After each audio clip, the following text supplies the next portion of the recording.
Assalamualaikum warahmatullahi wabarakatuh. Halo Sobat Dongkelor, ketemu lagi dengan Kak Mangga di episode 69. Yeay! Kak Mangga selalu berharap kalian dalam keadaan baik-baik saja, sehat, dan selalu gembira. Nah, pada kesempatan episode kali ini, Kak Mangga akan ditemani oleh dua kakak pendongeng dari tim Dongkel Perpusling Dinas Perpustakaan Kota Makassar. Oke, langsung saja ya. Yang pertama, ada Kak Mul. Kita simak bersama ceritanya. Hai adik-adik, jumpa lagi dengan saya Kak Mul. Kak Mul ada di Dongkelor. Kali ini Kak Mul akan membacakan buku digital yang berjudul Burung Layang-Layang dan Lebah Madu. Nah, buku ini ditulis dan ilustratornya oleh C.H. Morol Gerel. Yang penerbitnya dari Asia Foundation. Nah, mau tahu bagaimana ceritanya? Ya, cerita makin. Nah, apakah kalian tahu mengapa lebah madu hanya bisa membuat suara berdengung?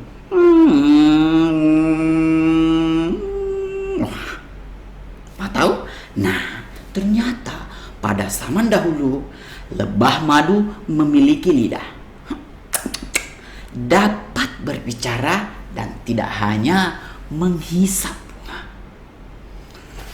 Ini terjadi pada masa Raja Hangarit yang hidup di kerajaan surga. Raja Hangarit menguasai semua hewan bersayap. Suatu hari, Raja Hangarit mengumpulkan mereka semua. Ayo, sini kumpul. Yang terbang sana, sini. Aku ingin memakan hewan yang paling lezat di dunia ini, kata Raja Hangarit. Pergilah kalian. Carilah hewan yang rasanya paling lezat. Siapa saja yang paling cepat mendapatkannya akan aku beri hadiah menarik. Setelah mendengar ini, burung, kupu-kupu, dan lebah terbang di berbagai arah. Ya, tentunya mereka tertarik untuk mendapatkan hadiah. Hari itu, angin bertiup sepoi-sepoi. Burung layang-layang yang senang bermain lupa akan perintah raja. Namun, lebah madu dengan rajin mencari dan mencicipi berbagai jenis hewan. Mereka mencicipi. Ketika matahari terbenam, saatnya kembali menghadap ke raja. Burung layang-layang yang sepanjang hari tidak melaksanakan perintah merasa khawatir. Bagaimana ya? Ketika dia melihat lebah madu, dia bertanya, lebah madu, sini. Apakah kamu sudah menemukan hewan yang paling lezat? Ya, jawab lebah madu. Setelah mencicipi hewan sepanjang hari, aku memutuskan bahwa manusialah yang paling lezat di antara semua. Burung layang-layang tidak menyangka mendengar hal itu. Benarkah? Tanya dia. Manusia paling lezat. Burung layang-layang tidak ingin raja mengetahui hal ini. Ternyata burung layang-layang itu adalah sahabat daripada manusia. Aku harus memikirkan cara untuk menyelamatkan manusia, pikirnya. Burung layang-layang bertanya kepada lebah madu, bagaimana kamu tahu kalau manusia adalah yang paling lezat? Aku mencicipinya, mereka dengan lidahku. Dan lezat sekali. Aku yakin kalau Raja Hangarit paling suka ini. Benarkah? Tanya burung layang-layang. Dapatkah kau tunjukkan lidahmu untuk yang mengagumkan itu? Ini dia. Saat membuka mulutnya, mengeluarkan lidahnya, Dalam sekejap, burung layang-layang menggigit lidah lebah madu. Lebah madu yang kehilangan lidahnya segera terbang menemui raja untuk melaporkan temuannya. Sesampainya di depan Raja Hangarit, Raja Hangarit kemudian bertanya, "Oh, lebah madu, apakah kamu sudah menemukan hewan yang paling lezat untuk aku makan?" Ternyata si lebah madu ini berusaha untuk mengatakan dan melaporkan apa yang terjadi.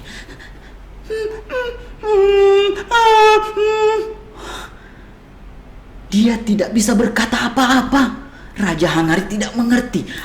Aku tidak mengerti apa yang kau katakan. Ternyata lebah madu tidak mampu berkata karena lidahnya sudah dicabut dan digigit oleh burung layang-layang. Kemudian datanglah burung layang-layang dan berkata, "Yang mulia, kami bekerja keras sepanjang hari." Kata dia, "Berbohong. Hewan yang paling lezat di dunia adalah ular." Ular, ya ular. Burung layang-layang membenci ular yang telah mencuri dan memakan telur-telurnya. Itulah mengapa burung layang-layang menyebut bahwa hewan yang paling lezat itu adalah ular. "Benarkah itu?" tanya raja. "Kalau begitu, bawakan aku seekor ular yang lezat sekarang juga." Sejak saat itu, ular menjadi makanan Raja Hangarit. Dan burung elang yang merupakan keturunan Raja Hangarit juga memakannya. Manusia makin menyukai burung layang-layang. Bagaimana dengan lebah madu? Ternyata mereka diusir oleh manusia karena hanya bisa mengeluarkan suara berdengung. Demikian cerita untuk kali ini. Sampai jumpa di episode selanjutnya. Mudah-mudahan Kak Mul dan adik-adik panjang umur dan sehat selalu. Kita ketemu di dunia maya maupun di dunia manapun. Hai, dadah. Shum. Oh, ternyata seperti itu asal muasal lebah mendengung. Ternyata gara-gara burung layang-layang. Seru-seru ceritanya. Kalau kalian gimana? Seru nggak ceritanya? Coba tulis di kolom komentar. Kira-kira bagian mana yang paling seru menurut kalian? Nah, kakak pendongeng selanjutnya adalah siapa? Ayo. Iya benar, kita sambut dan dengarkan bersama cerita dari Kak Andri. Halo adik-adik, Assalamualaikum. Jumpa Kak Andri di Dong Kelor. Hari ini Kak Andri akan membacakan sebuah buku digital dengan judul Belalang Menggempur Gajah. Buku ini berasal dari Vietnam. Penulisnya Hoa My yang digambar oleh Boy Notes dan penerbit Kim Dong Publishing House. Yuk kita simak bersama-sama ya ceritanya. Dahulu kala, berkat cuaca yang baik, semua orang mendapat panen besar. Semua hewan menikmati kehidupan yang nyaman dan damai. Hewan-hewan kecil hidup damai di padang rumput mereka yang hijau. Ketika tiba-tiba pada suatu hari, seekor gajah bengis datang entah dari mana. Dia mulai menghancurkan desa. Si gajah jahat mencoba mengusir semua penghuni padang rumput. Karena terlalu takut pada si gajah jahat, hewan-hewan kecil tidak bisa keluar mencari makanan hingga dia tertidur.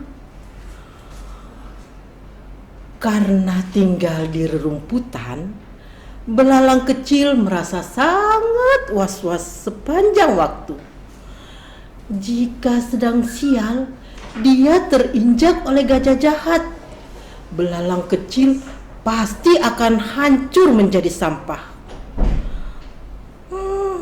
Tak lagi tahan dengan kesulitan itu, belalang kecil pun berembuk dengan rekan-rekannya untuk menemukan cara mengusir si gajah jahat. Lihat, akhirnya si belalang kecil pun mengumpulkan teman-temannya semua. Belalang kecil pun berkata, "Hai, jika kita membiarkan si raksasa itu bertindak seenaknya, setiap hewan penghuni padang rumput akan mati kelaparan.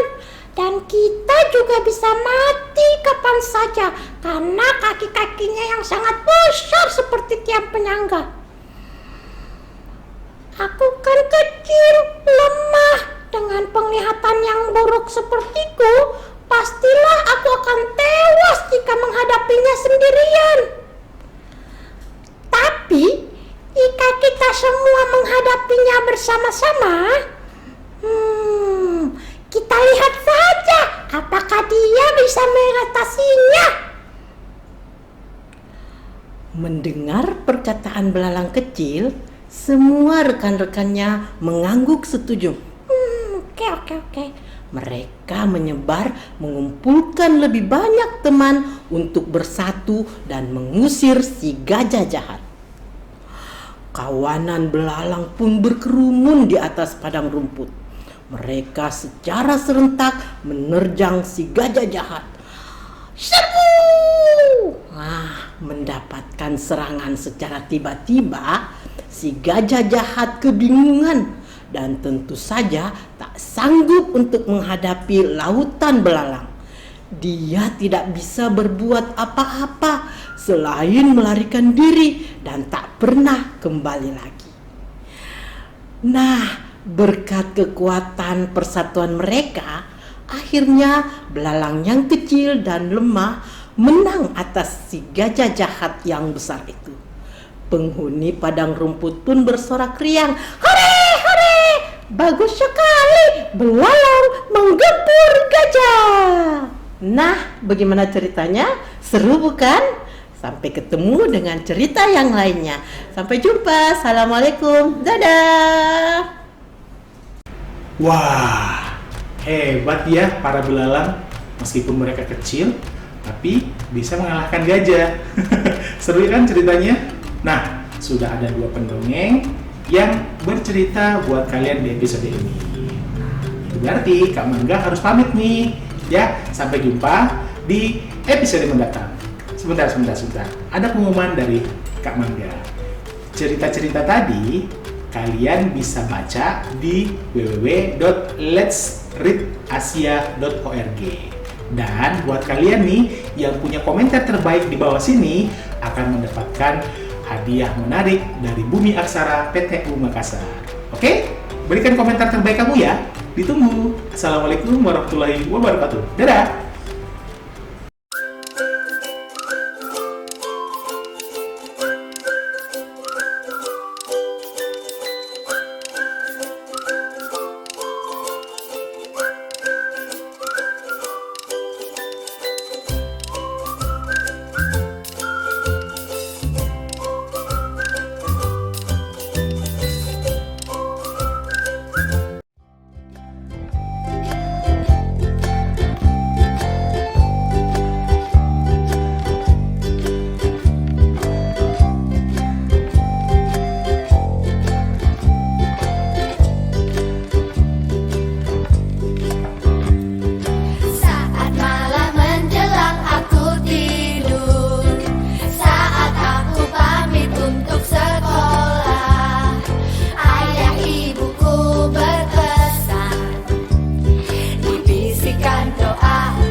dan suka